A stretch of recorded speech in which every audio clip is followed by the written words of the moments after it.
Well, it certainly was exciting here in the weekend. Our team had the bye week before we played Denver, and we had some time to prepare for them. We did not play particularly well in the Michigan State series and needed to get better. And felt we made some adjustments. The players' commitment was at a high level during that training period, and we used it to advantage against Denver.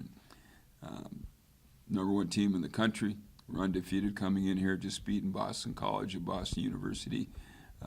We had a great deal of respect for them, and I think that pushed our players to play as hard as they did. But as you said, we completed those two games, and now we get to play against the team that they played against in the national championship game last year in Duluth. And great rivalry with Duluth. We've had some tremendous games against them.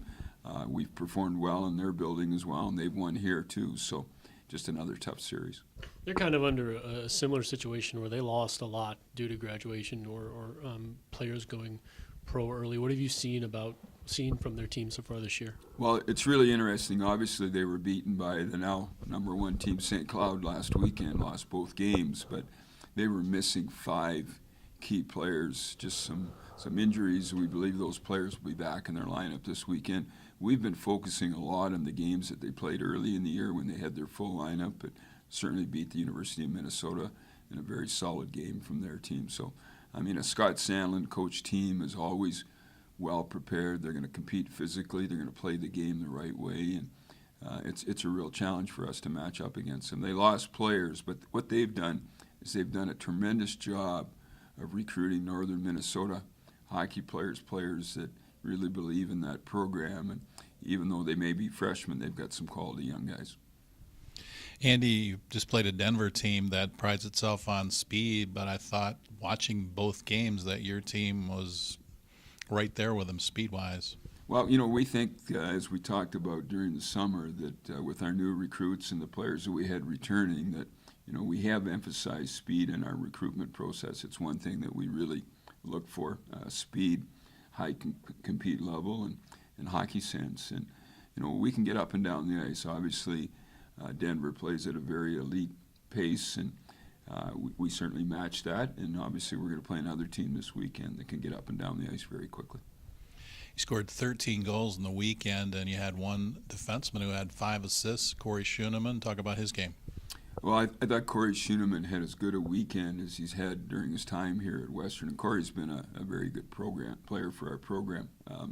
To me, the 5 points were just kind of the fluff stuff, if you want to say that, because he played hard. I thought Corey really competed defensively.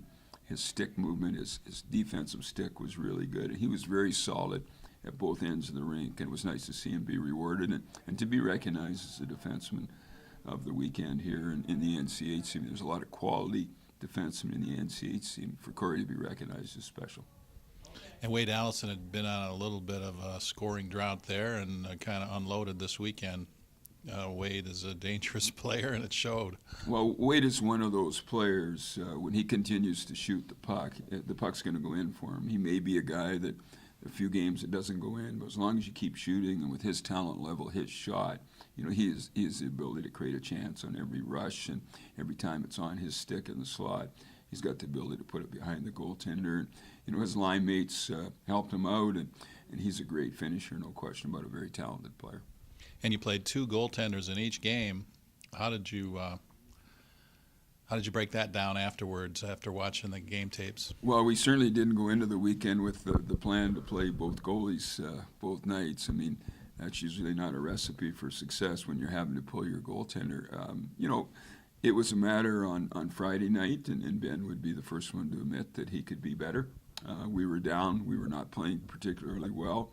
We needed to change something in the game.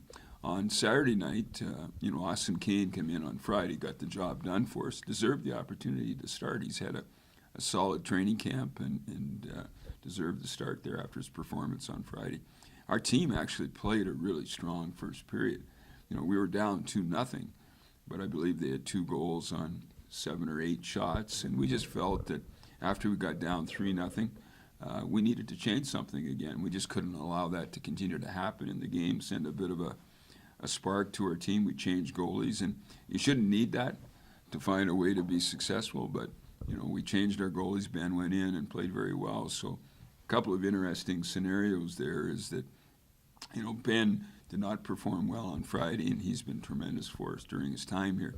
But he got the chance to get back in there Saturday and got the job done. Austin Kane showed us that he can come in and be that guy that can come in and clean up a game for us. Did it on Friday, and so we accomplished a lot of things. We've got Ben going again with his performance Saturday night, and the other thing is we've got a couple of other goalies, and Trevor Gorsuch and Will Massey, that every single day in practice they're challenging to get into the net. Trevor won for us up in Duluth last year when Ben was out, and so we've got that in mind as well. So we've got different options on the goaltending side. You mentioned earlier about the success that you guys have had up in Duluth. What's been the reasoning behind that? Is it a matchup thing, or is it just style of play? Well, when we talk about having success up in Duluth, you get everything you deserve up there. Nothing's going to come easy, and they're going to battle us physically. We play very similar in terms of playing hard and battling on pucks. And if you're going to beat a Duluth team, you have to be deserving. And we've played well up there, and they've come into our building and won as well too. So it's just two teams that go at it very hard. I think we got down kind of early both games, and we weren't really playing our game. We weren't really doing the things that we talked about before the game and leading up to the game. We weren't really executing our game plan, getting shots on net, getting the puck deep behind their defense, and then kind of going to work down low below the dots. And I think once we started to execute that and get more shots on net, more traffic to the net, then I think it kind of opened up for us, and we kind of played our game again. Denver's a team that prides themselves on speed, and you guys were able to handle it over the weekend. Yeah, I think we're just as fast as any team in the league. I think we use our speed well, and I think when we're playing good, that's what we're doing. We're using our speed to our advantage. We're getting pucks behind their D, and we're chasing it, or we're dumping pucks and we're going and getting it. I think another thing is having speed through the neutral zone. I think we're really good at that, and the more speed we have, I think the better we play. How much kind of time did you get to enjoy the win before you had to shift gears to Minnesota Duluth? Not much. It was a huge couple wins, huge weekend for us. But we've talked about it. It doesn't really mean much if we can't keep going with it. So I think the celebrating was kind of done, before practice started Monday. We're kind of we shifted gears. We're focused on the next week, and that's all we can do now. The past is the past. We had a good weekend, but now we look towards Duluth. Duluth has always been kind of a tough team to play against, but you guys have managed to have some success, including a 3-0 shutout last year when they were the number one team in the country. Yeah, we played pretty well. That game was a close game. It was fun. It was exciting. But I think then that's what we did. We executed our game plan. We got pucks on net. We got a lot of traffic, got a lot of pressure. And we just did the things that we practiced, we talked about doing, and all the stuff we studied in film, we executed.